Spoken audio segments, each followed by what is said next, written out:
మంచిర్యాల జిల్లా ప్రధాన వార్తలకు వస్తే జిల్లాలో మొదటి విడత పంచాయతీ ఎన్నికల పోలింగ్ ప్రశాంతంగా ముగిసింది. జన్నారం, దండపల్లి, లక్షడిపేట, హాజీపూర్ మండలాల్లోని 81 గ్రామ పంచాయతీలు, 516 వార్డు స్థానాలకు ఉదయం 7 గంటల నుంచే పోలింగ్ ప్రారంభమైంది. చలి ప్రభావంతో ఉదయం పూట పోలింగ్ కొంత మందకొడిగా సాగిన 10 గంటల తర్వాత పోలింగ్ ఊపందుకుంది. జిల్లాలో మొత్తం 77.34% పోలింగ్ నమోదైనట్లుగా అధికారులు తెలిపారు. పోలింగ్ కేంద్రాల వద్ద ఎలాంటి అవాంఛనీయ సంఘటనలు జరగకుండా పోలీసులు గట్టి బందోబస్తు ఏర్పాటు చేశారు.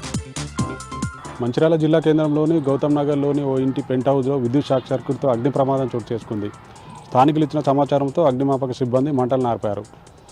ప్రమాద ఘటన సమయంలో ఎవరు లేకపోవడంతో ప్రాణాపాయం తప్పింది. సుమారు ₹1,00,000 వరకు ఆస్తి నష్టం జరిగినట్లుగా తెలుస్తున్నది. కొమరంభీం మాచోబా జిల్లా ప్రధాన వార్తలకు వస్తే జిల్లాలో మొదటి విడత పంచాయతీ ఎన్నికల పోలింగ్ ప్రశాంతంగా ముగిసింది.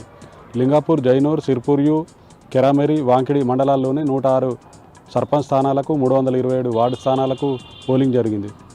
ఉదయం నుంచే పెద్ద ఎత్తున ఓటర్లు బార్లు తీరారు.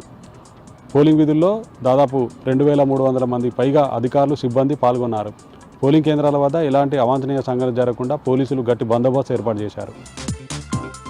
బెజ్జూర్ మండలంలోని పలు గ్రామాల్లో బీఆర్ఎస్ పార్టీ ఆధ్వర్యంలో బీఆర్ఎస్ బలపరిచిన సర్పంచ్ అభ్యర్థిని గెలిపించాలంటూ ప్రచారం నిర్వహించారు. ఈ కార్యక్రమంలో బీఆర్ఎస్ పార్టీ రాష్ట్ర ప్రధాన కార్యదర్శి ఆర్ఎస్, బీఆర్ఎస్ నాయకులు, కార్యకర్తలు పాల్గొన్నారు.